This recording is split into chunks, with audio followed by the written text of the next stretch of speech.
Hey everyone, I'm Amy Wilson here at the EQN Sports Desk, driven by Holiday Auto Group, coverage presented by Ranch Fuel. And we're here at the NRCHA Cal Power Quarter Horses Celebration of Champions. I get to be joined by Jordan Willliams. Thanks for coming up. Absolutely. Thanks for having me. So, a first time World's Greatest Horseman entry. What made you make the decision to enter up? I had a really good horse. Yeah, I've had him since he was 3. He's a wonderful horse. We contemplated entering last year, but we decided not to. I claimed it was because the horse wasn't ready, but I feel like it was probably more me than anything.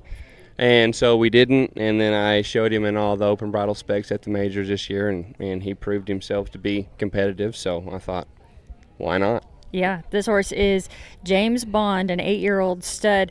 Tell us more about him. You mentioned he was your first really good horse, and yeah, he was. It's been a journey. It has been quite the journey. Yeah, he was the first really good horse I had. I got him when he turned 3. Showed him at the futurity. Ended up sitting second in the prelims going into the fence work, and we didn't get along down the fence, so that was pretty discouraging. And then tore suspensory, so he missed his whole 4-year-old year.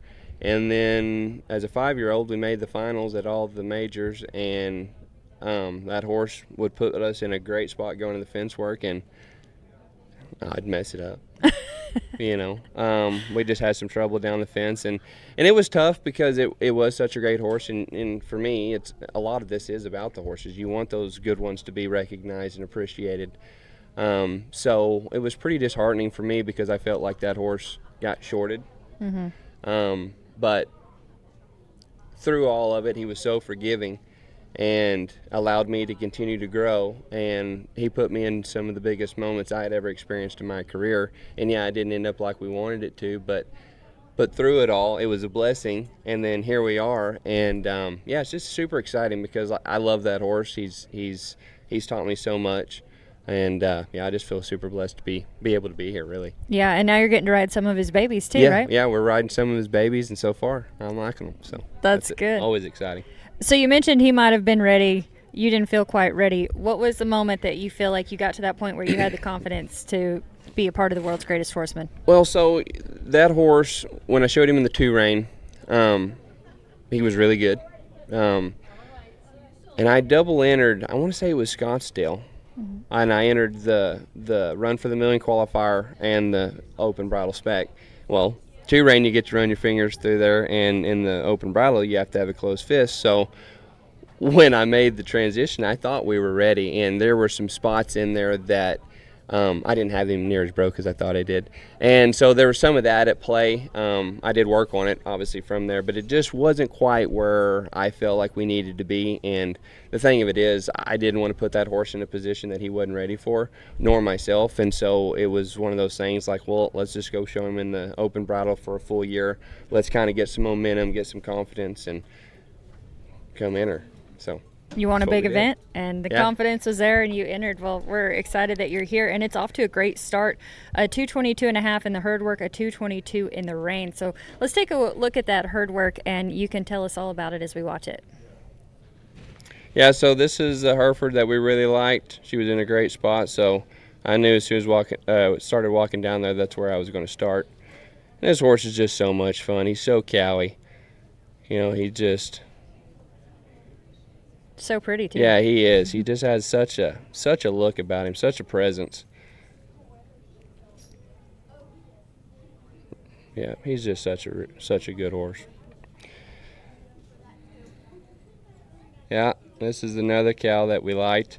She wasn't necessarily a top pick of mine, but same thing. She was in a great spot, and these cattle for the World's Greatest were just phenomenal. I mean, everyone got shown. Great showcase of great horses. It was really fun to watch. I mean, 8 full sets of just really, really good works. That makes such a difference, and I've heard a lot of compliments about him, and also a bunch of heifers and the difference that can make. Yeah. So that's interesting information. It's just such a different field than those steers, Mm-hmm. These things have a lot more feel. They want to kind of stay out away from you. They've got a good bubble. Yeah, and they just really allow you to showcase your horse. I mean, this is what you want. I mean, you really get to display your animal.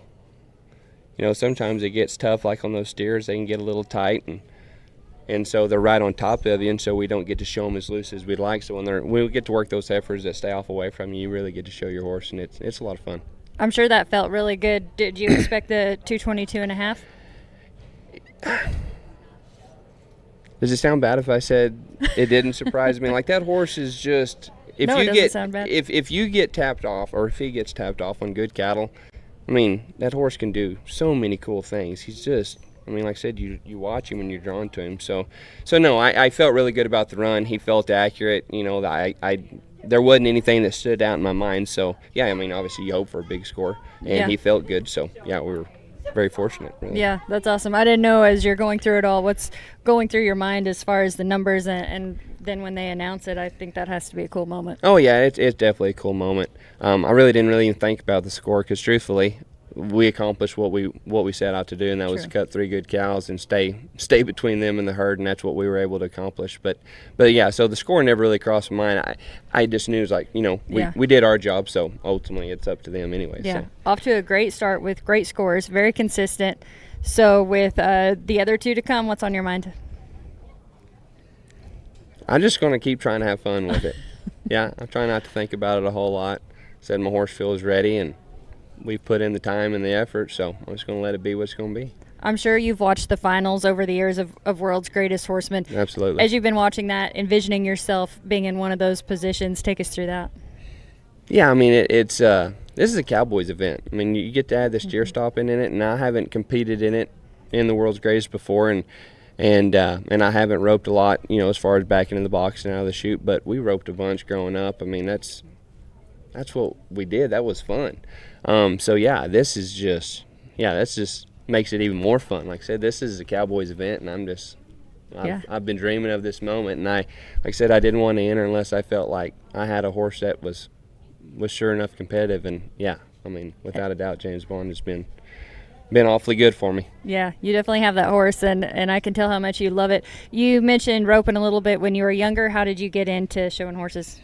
Well, so I went to Texas Tech to college, and they had a Texas Tech ranch horse team that Chris Wilson had set up, and he'd actually just left, and so they had a new coach. But anyways, I thought, why not? And so we entered, and that was my first experience to anything that was reined cow horse. And we weren't even competing in any reined cow horses. It was just RHA and the Stock Horse of Texas shows through the college. And but I mean, it's essentially a lot of the same events. So I got to learn, like, the showmanship side of it. I got to learn how to go show and just kind of have fun, you know, without the pressure of the training side of it. You know, obviously when I started training horses, then that changed some. But that's what introduced me to was the Texas Tech ranch horse team. Introduced me to the cow horse world. Well, it's pretty exciting to see where you are now and the opportunity that lies ahead. And so great job. Best of luck. Anything else you want to add about this whole experience for your first time? Any advice you'd give anyone else who is thinking about it? Well, if your gut tells you to enter, you should enter. But no, thank y'all very much for having me, and I've enjoyed it. Well, it's been fun. We look forward to watching you throughout the rest. Jordan Willliams joining me up here at the EQN Sports Desk. It's driven by Holiday Auto Group, coverage presented by Ranch Fuel. We've been talking about the world's greatest horseman. It's presented by Rachel Ranch and Western Bloodstock.